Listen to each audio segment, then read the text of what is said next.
Hello everyone. आज की video में हम आपको बताएंगे कि अगर आप टैली के अंदर अपना डाटा मेंटेन करते हैं और आप अपनी जीएसटी की रिटर्न फाइल करना चाहते हैं तो आप डायरेक्ट किस तरह से रिटर्न को डायरेक्ट टैली से अपलोड कर सकते हैं। तो उसके लिए सबसे पहले कुछ चीज़ें हैं जो मैं आपको बता दूं जिनको आपको ध्यान में रखना है। सबसे पहला ये है कि जैसे आप टैली पे आएंगे तो यहाँ टैली के गेटवे पे आके आपको F11 दबाना है। F11 दबाने के बाद उसके बाद आपको इस ऑप्शन पे आना है टैक्सेशन वाले पे। टैक्सेशन पे यस करेंगे तो यहाँ पर आपको यहाँ पर इस वाले कॉलम में जीएसटी यूज़र नेम डालना मैंडेटरी है, बिना इसके आप नहीं कर पाएंगे। तो आप सबसे पहले यहाँ पे यूज़र नेम डाल देंगे।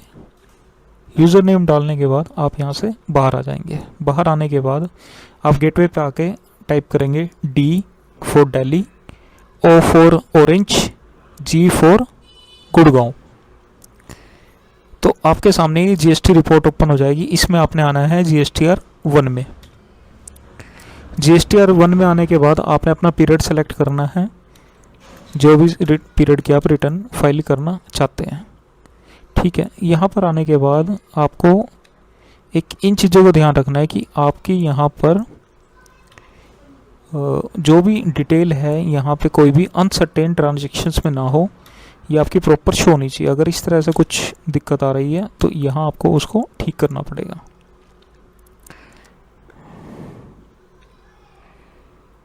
ठीक करने के बाद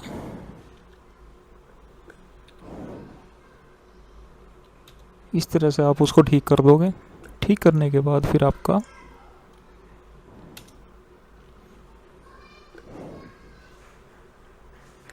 हाँ जी, तो डिटेल ठीक करने के बाद ये इस तरह से कुछ आपके सामने स्क्रीन शो होगी। स्क्रीन शो होने के बाद आपके टैली में अपर साइड पे एक ऑप्शन होगा एक्सपोर्ट का, तो आपने एक्सपोर्ट पे क्लिक करना है। एक्सपोर्ट पे क्लिक करने के बाद आपको जीएसटी रिटर्न्स पे क्लिक करना है। जीएसटी रिटर्न के बाद ये इस तरह से आपके सामने डाटा ओपन कर देगा। डाटा ओपन करने के बाद आपको यहाँ पे करना है send online. Do you want to continue? Yes.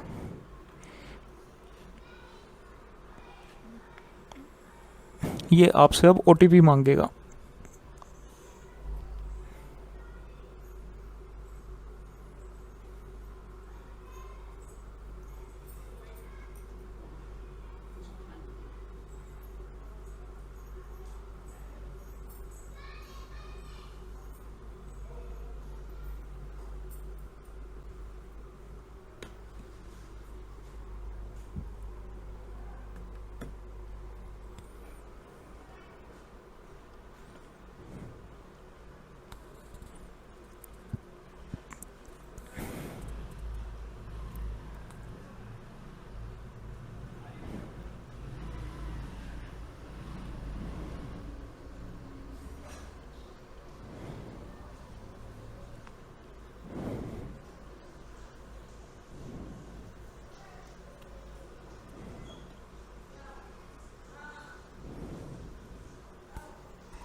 OTP डालने के बाद ये इस तरह से सारे डॉक्यूमेंट्स को आपके अपलोड कर देगा।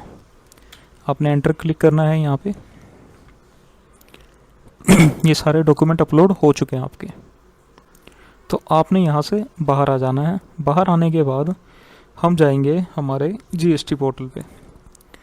जीएसटी पोर्टल पे जाने के बाद हम यहाँ लॉगिन करेंगे। लॉगिन करने के बाद हम यहाँ पर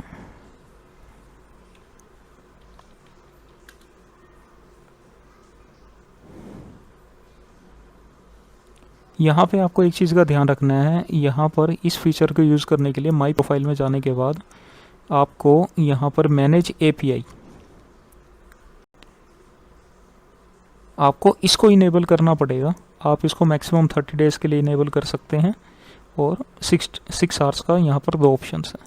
यहाँ पर इनेबल करने के बाद ही आप इस फीचर को इस्तेमाल कर पाएंगे। उसके बाद हम करेंगे फाइल रिटर्न पे जाएंगे। फाइल रिटर्न पे जाने के बाद हम R1 खोल लेंगे हमारी जून 2026 की।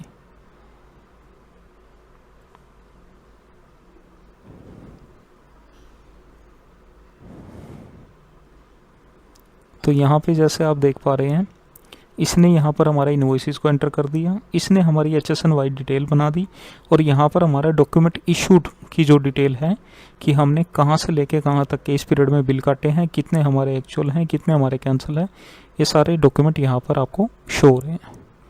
तो इस तरह से आप टाइम सेविंग करते हुए टैली से अपनी GST रिटर्न को अपलोड कर सकते हैं। उसके बाद सिर्फ आपको अपने फिगर्स मैच करने हैं और रिटर्न को सबमिट कर देना है।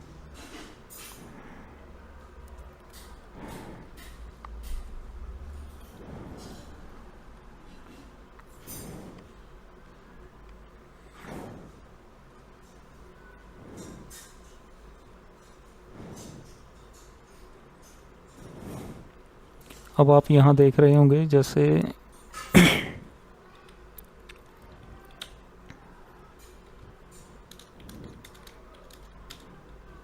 हमारी टोटल सेल है 362,220 की, हमारा GST है 18,112.50 का। उसके बाद यहाँ पर हमारी दूसरी फिगर मैच होती है HSN वाले पीरियड से। यहाँ पे HSN का एक टोटल आपको शो होगा। ये HSN-Y समरी हमारी, ये हमारी सेल के और हमारे टैक्स के फिगर मैच हो रहा है, मतलब हमारी रिटर्न ठीक अपलोड हुई है। और इन्वॉइसेस के फिगर हम पहले ही मैच कर चुके हैं। तो यहाँ से हम इसको फाइल कर देंगे। फाइल करने के बाद फिर हमारे पास ये वाला पेज ओपन हो जाएगा। यहाँ पर हमको क्या करना है, यहाँ पर अपने को EVC या DSC जो भी आप इस्तेमाल करना चाहें आप इस्तेमाल करके अपनी रिटर्न को फाइल कर सकते हैं।